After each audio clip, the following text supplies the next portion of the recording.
араласыздарбы кыргыз элим? Şu balam операцияга муктаж болот элек.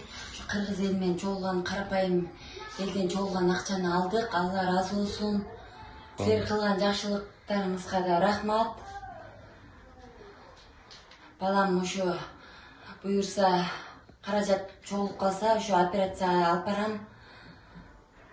Кыргыз элине рахмат, ошо карапайым элиме.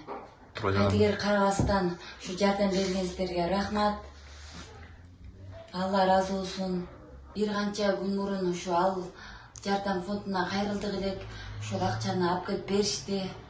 Алла разы болсун ал жардам фондуна. Жетимге камчы көтөрбө, жесирдин отун өчүрбө. Жалгызга камчы көтөрбөң, анан жардынын